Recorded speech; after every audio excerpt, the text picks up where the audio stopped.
Hey, what's up everyone? Welcome to another reaction video for today. I thought this would be fun to watch. This is Sonic Racing CrossWorlds. I can't read the first preview from IGN. I thought it would be fun to watch, see what they think. Because it looks fun. It's giving me, is that the freaking thing from I didn't notice that. Is that the thing from Sonic the Lost World?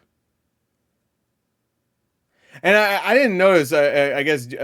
I guess Jet wasn't in a lot of Sonic games in a little while. People kept bringing up that Jet was referenced in that Sonic Snapcube, Sonic Riders Snapcube video that he said, I'll see you in 5 years. It's been exactly 5 years, which is funny. I didn't realize he hasn't been in a game like this. I guess he wasn't in this last racing game. Okay. It didn't really blow my mind or anything, so I just want to throw that out there. Everybody else was like, Jet's back! I was like, I didn't know he was gone, besides for the mainline games. Obviously, he wasn't in those, but, you know, I didn't know he was, like, gone forever. Anyway, so let's get to it. Let's go. Let's check this out. 3, 2, 1, play. Let's get the comparisons out of the way. All right, hold on. No. Is that the... That's the best... Oh, okay, this is the old game. Okay, never mind. First, Sonic Racing CrossWorlds feels closer to Sonic and All-Stars Racing Transformed era of games, as opposed to the more recent Team Sonic Racing, but has taken... Oh, I don't even watch the rest. We're good. All right, bye. No, I do want to play this because I do have this game, I think.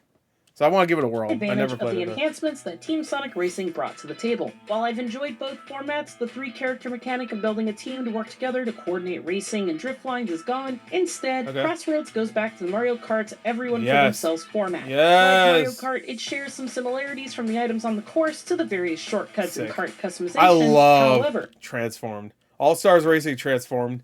I might have to do like a live stream of playing that or something like that. It won't be a very long live stream, but maybe just a video. Maybe I'll just play it as a Gore plays.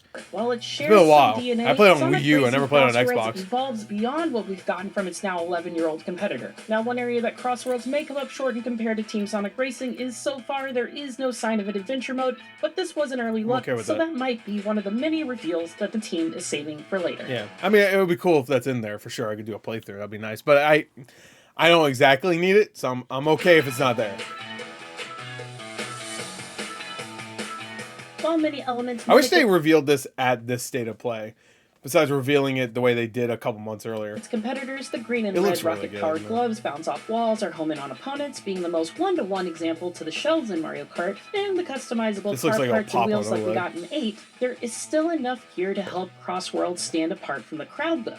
Plenty of the elements core to Sonic games, such as the various Wisp power-ups like Drill and Tornado, knock other racers away, and defend you from incoming attacks. There were also magnets you can throw out as hazards, which pull enemies towards them if they... I wish the quality of this wasn't so bad. It looks really bad. Like, I don't know if IGN just got really bad footage, like from Sega, or they recorded poorly, or they compressed it as fuck, but this looks really bad. The compression, I'm not saying the game itself before someone fucking loses it. You could count, like, look at the big ass pixels, you could see them, like, maybe not through mine, but I could see them. Whatever. Too close, and their ultimate rubber band item to help those in lower positions catch up, the monster truck, which turns your car into a massive monster truck, knocks enemies away, and allows you to drive over all terrains without penalty. Beyond the items, Sonic Racing CrossWorlds is all about... Well, crossing worlds, with each race separated into the traditional 3 laps. Still, each lap feels different thanks to the marquee CrossWorlds mechanic. That's good. That is a cool idea. They kind of got it across in that trailer, but I was like, I thought what they were doing was like throughout the race, it'll just transform into like, you know, like kind of like, I think like Mario Kart has like the moments where like now you're flying, you know what I mean? I thought like at moments you'll go through a teleporter and then you'll come out the teleporter. They're making it sound like it's every lap is like every lap is a different world. Besides, like there's a portal always there, and you can go through it if you want or not. You know what I mean? So that's why I thought it was. First lap, whoever is leading the pack will determine which course the second lap. Yeah, that's why it was showing. Okay, that makes more sense. All right, well, that's really cool. I actually really like that. Rings that transport everyone seamlessly once they arrive at that point. That's great. Options for these are randomized. Ratchet and Clank Rift Apart is pissed right now. And look how you see how smooth that was. Is a randomizer, so not even the leader will know what to expect if they choose it. During my demo time, my second lap took me across stages themed with things like dinosaurs, pirates, or lava, where we spent most of the lap in a plane. Another mechanic that I'll get to later. Yes, there are also modifiers for the second stage called Miss all the rings. The fuck, you never play Superman 64? What the fuck is this? These are the lap, such as placing moving the best game gates of all along the time. entire lap, or granting a maximum boost gauge after drifting for only a split second, and making the whole lap feel like I was back in the days of the snaking that plagued and ruined Mario Kart DS. Alright, sorry, I was not even listening. I was too busy pissed at the rings being missed. Some modifiers for the second stage called Frenzy that will alter the lap, such as placing moving boost gates along the entire lap, or granting a maximum boost gauge after drifting for only a split second, and making the whole lap feel like I was back in the days of the snaking that plagued and ruined Mario Kart DS. Thankfully, Frenzy modifiers are ruined. I don't even remember what they're talking about. What did they talk about? And across my 15 or so races, the instant boost frenzy only happened once, so I'm not worried at all about it becoming an issue in CrossWorlds. After finishing the second lap, another transport ring seamlessly sends players back to the original course, but with some minor but effective changes to the course layout in key areas. Okay. Courses like Metal Harbor evolve, where you have to drive around the outside of a rocket launch pad on lap 1, but on lap 3 the rocket is launched as it did in Sonic Adventure 2, replacing it with a steep half-pipe ramp that allows players to perform as many air tricks as possible to gain a considerable speed boost when landing on the many racing games do that, where like the laps not even change the world itself. Obviously, not a lot of games or any games really do that. But like if you stay in the same world, I assume I'm still a little confused about that. Like because they said like, oh maybe it launches. All right, whatever. Fuck it. Side. And that's just one example. What is going on there? That looks so weird to me. The fucking freaking out. It looks so weird. Just one example. Like glitching out. In another course with water segments, I saw gates open, allowing access to shortcuts or supercharged item boxes with a higher chance of granting better items. CrossWorlds is also hiding shortcuts around the map, as well as shortcut rings that activate on the final lap that would temporarily send me to another world. These secret rings are powerful shortcuts. They extended my lead in races or helped me catch up, and made it more challenging for other racers to target me with their items. I don't know what forces were causing these rings to appear as I raced, but they were worth the effort of being ready to take them. Like the Sonic and All-Stars Racing Transform games, portions of laps or sometimes entire laps place you in a plane or boat instead of a car. All of these vehicles have a unique identity, and I always love when a racing game does that. Like it even brings me back to Spy Hunter, which was not a racing game, but if anybody play the Spy Hunter games on PS2, the first one was great. The other one's the one with the Rock was very because they were like, well, we got the Rock. He has to get out of the car. I'm like, no, that's not the point. No, I want to stay in the car. Polarities, they have mechanics to help them stand out from one another. In addition to the standard drift mechanic you get in a car, when you transform into a boat, you have a charge mechanic that jumps it out of the water, giving another opportunity to perform air tricks for speed boosts, which can help you regain some speed after hitting a hazard or being tagged by an enemy's attack.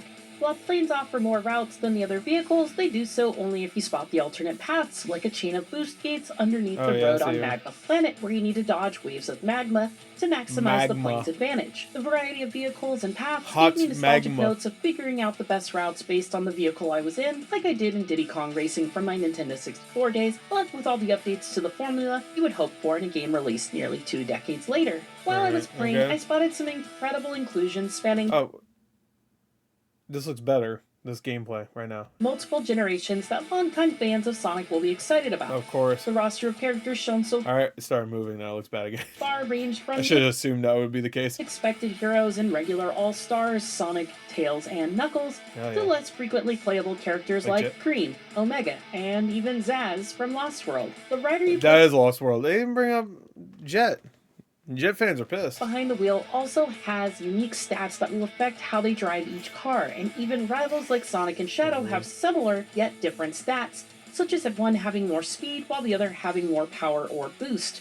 Vehicles fall into 4 classes: speed, acceleration, handling, and power, all of which have high stats in the matching category with the looks to match it, and I could quickly feel the change in my car as I swap between them. When racing in my power vehicle, I feel like there's a lot of games, some of the lesser ones, where it's just like the handling and all that stuff. Like you could feel it, but it's not like as noticeable. So that's good. Which I customized to look like a bulldozer. I felt thematically appropriate as I bullied other racers, all while stealing their rings and giving myself a speed boost thanks to some gadgets I had installed. All right, they need to stop putting these type of fucking just like screen things as weapons. I hate these because they don't ever work. At least for me, it never works for me. Like it never like I'm not like I can't see. I'm like I'm still good. I can see enough. It's fine. It's like which I will also make it so that the screen's completely fucking black. To in a bit. Obviously, this is still catered more to kids, so don't do that. But still, certain types of cars have the most. Some kids will be like, I can't see, mommy. Where am I? Significant impact on your vehicle stats, which you can then modify by changing individual car parts like the wheels and more. I picked my favorite Shadow and raced in 3 of the 4 vehicle types, all of which worked well enough to where I finished in first place for 75% of my races and top 5 in all the rest, except for one where a well-timed hit me and caused me to miss a ramp and fall off the map in the final stretch of a race. We've all been there. Along with changing out of parts for yeah, that was a humble brag, by the way. I was number 1 most of the time. Just saying. Stats, you can also deck out your car with decals and change the colors and materials to your heart's content. Combining your character with car customization allows you to make your vehicle your own. The last bit of customization comes from another mechanic called the Gadget panel. It's a powerful tool for changing how people race, granting abilities like an increased chance of getting certain items, adding a 4th level to the drift boost gauge, or granting you rings for performing specific actions. Every ability costs anywhere from 1 to 3 slots, and your panel to install them consists of 2 rows of 3 for a maximum of 6 slots.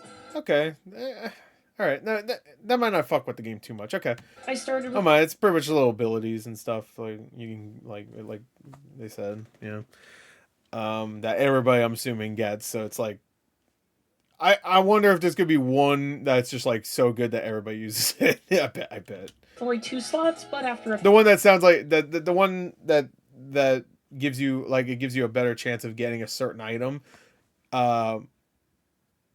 Sounds like it might be overpowered, especially if one of the items is so good. I'm sure there's gonna be like one that's like the best or something. Few hours of racing, I increased this to 5, giving me more options to slot in new abilities that changed how I approach races. You get more Early on, I had opted for an ability that allowed me to grab rings from a greater range, which took up a single slot, but later on I swapped to a pair of 2-slot abilities that would give me a boost when colliding with other racers, while also stealing 10 rings from them to help me reach my top speed sooner, and also slowing my competition. That one sounds really good. What the fuck? You hit somebody, you get a boost, and you steal coins, which will make you faster? Fortunately... that sounds really good. And only 2?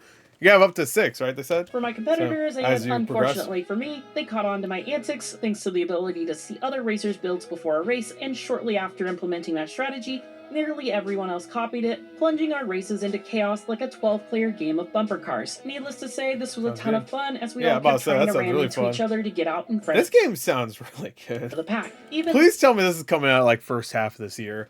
I wish they said, oh, there is a network. Oh, I forgot to sign up for it. Hold on. Fuck it. Sonic Racing CrossWorlds network test. There you go. Can I still sign up? Close application period by February 18th. Okay. Scheduled for 8 on February 22nd to 8 on February 24th. Okay. Apply for the closed network. Hold on. I'm going to do this real quick. Oh, no. All right, that's a lot. Maybe, all right, I'll do it after. This video is literally at the last 30 seconds. Well, it was just a short test drive with my favorite hedgehogs and friends. I am eager to see what else hasn't yet been revealed. The racing felt snappy and responsive, so I won't be able to each car customization operated as I expected. I felt like a superstar hitting enemies with well-timed items I unleashed, and the new CrossWorlds mechanic was a blast, allowing me to learn courses while keeping each race feeling fresh, as I never knew what to expect on the second lap of every race. There's a lot more left to learn about Sonic's latest racer, but so far, so good. For more on Sonic Racing, sounds good to me. Don't miss the I'm down. Trailer. Makes me want to play Transformed, Sonic actually. Games and movies. Run really fast right on over to IGN. Gotta go fast.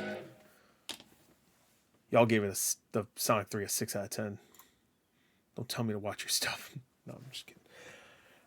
I don't really give a shit. Anyway, all right, cool. So it sounded really good. So that was a good preview. I wish the gameplay looked better, but maybe that's what they were providing. I don't know. Anyway, there you go. That's it. Even though, I don't know, I would have to look at other people's previews to see if it's the exact same gameplay. So there you go. That's it. Sounds good to me.